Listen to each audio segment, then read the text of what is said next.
Hello, everybody. Uh, Hope everybody is doing well. Going on around here in New Orleans and New York and Texas and all of that. I think scary stuff.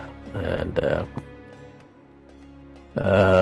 so we can see how the media cover this mauling people in New Orleans and New Year's Eve, and the busiest and most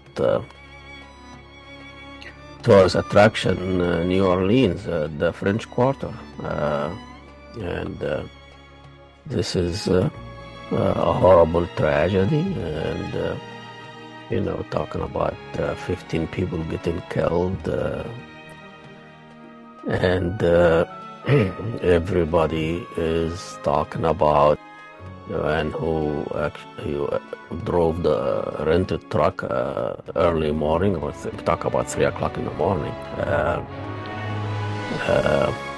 intentionally, obviously, trying to kill innocent people, and people are celebrating the first day of the new year, and there are a lot of talks about I don't know this guy's name,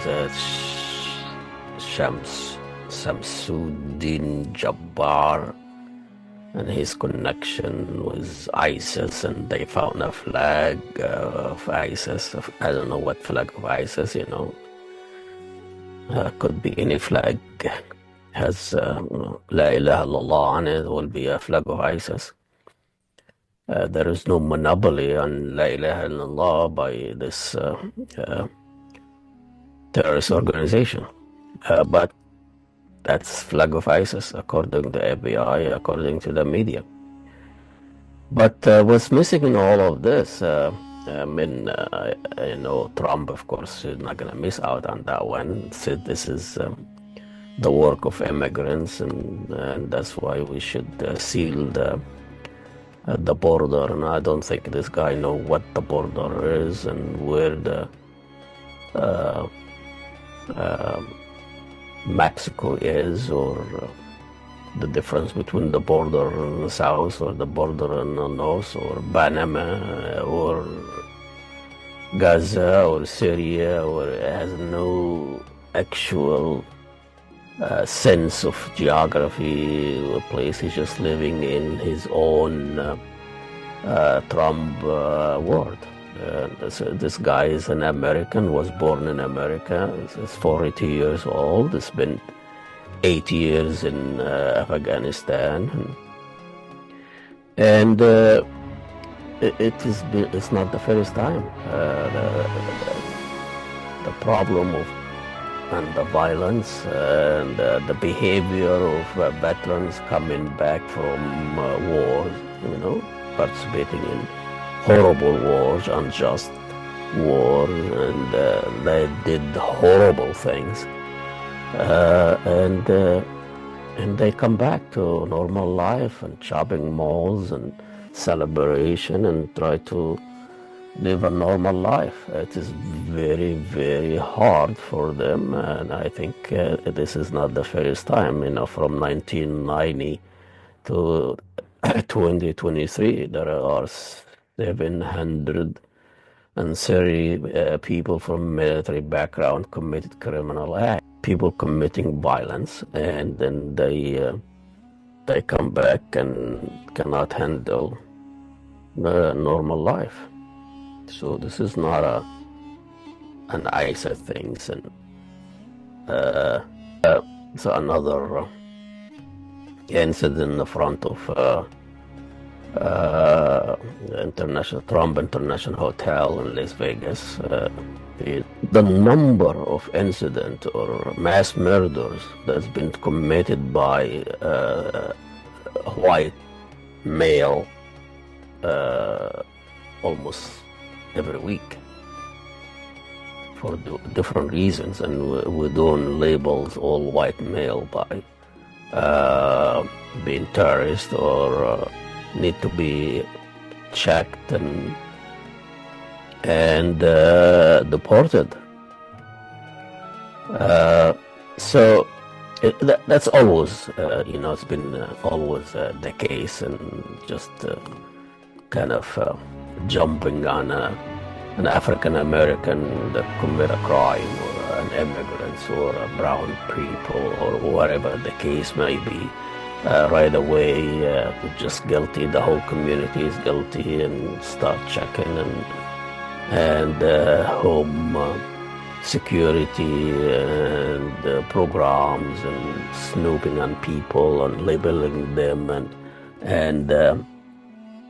and putting the whole community under surveillance and all this. But in fact, all data and statistics telling us most of these crimes and most of this violence committed by white male, and and,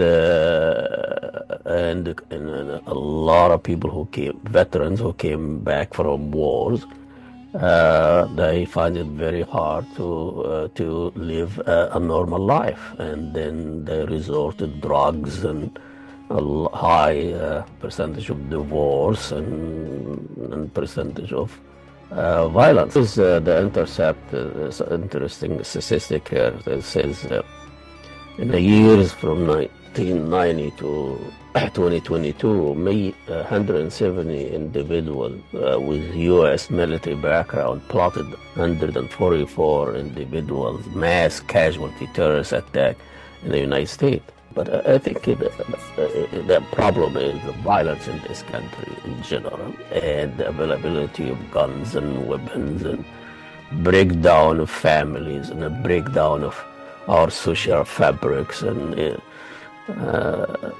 individualism, and people lonely, separated by electronic fake community on Facebook called TikTok and all. Only society that is always in constant contact, but artificial contact on social media that is not really fulfilling from the human. So the missing of human touch and the human interaction, everything you can do it online, and everything you can shop online, you can dress online, you can love online, you can talk online, you can produce anything. Whoever you are the truth. You define your own truth, and you do. Everything is relative. Everything is moving. Everything is changing, and you cannot stop. If you stop, you fall behind, and that's you just joining in, and you kind of basic human touch is gone. Your family don't know where they are, and you are left alone with TikTok or Twitter or social media, and millions of people are talking to other millions of people that they don't know, and nobody's in control. This country have more problem than ISIS or the Islamists, or we have racism, we have inequality, we have people intentionally try to design a policy that cause deaths of thousands of Americans.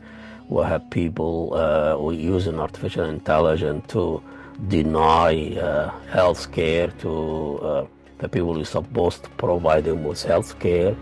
We have corporate greed and corporate pirate and corporate terrorism that terrorizing this country and terrorize millions of Americans every day by false claims and false policy and false services, and their main objective is profit over people and making billions, and people are denied service and health care. These are the real problem that we are avoid to talk about it. But all we talk about is terrorism and the threat of foreigners and immigrants and refugees and all of this. It's all diversion, manufactures differences between the two ruling party. That there is no that much difference between both of them, when it comes to corporate control and money and all of that. So this is all I'm going to say today, and we'll talk to you and wish you all well. If you like what we do, and log on our website and help out in one way or another, and we'll see you next week or next podcast.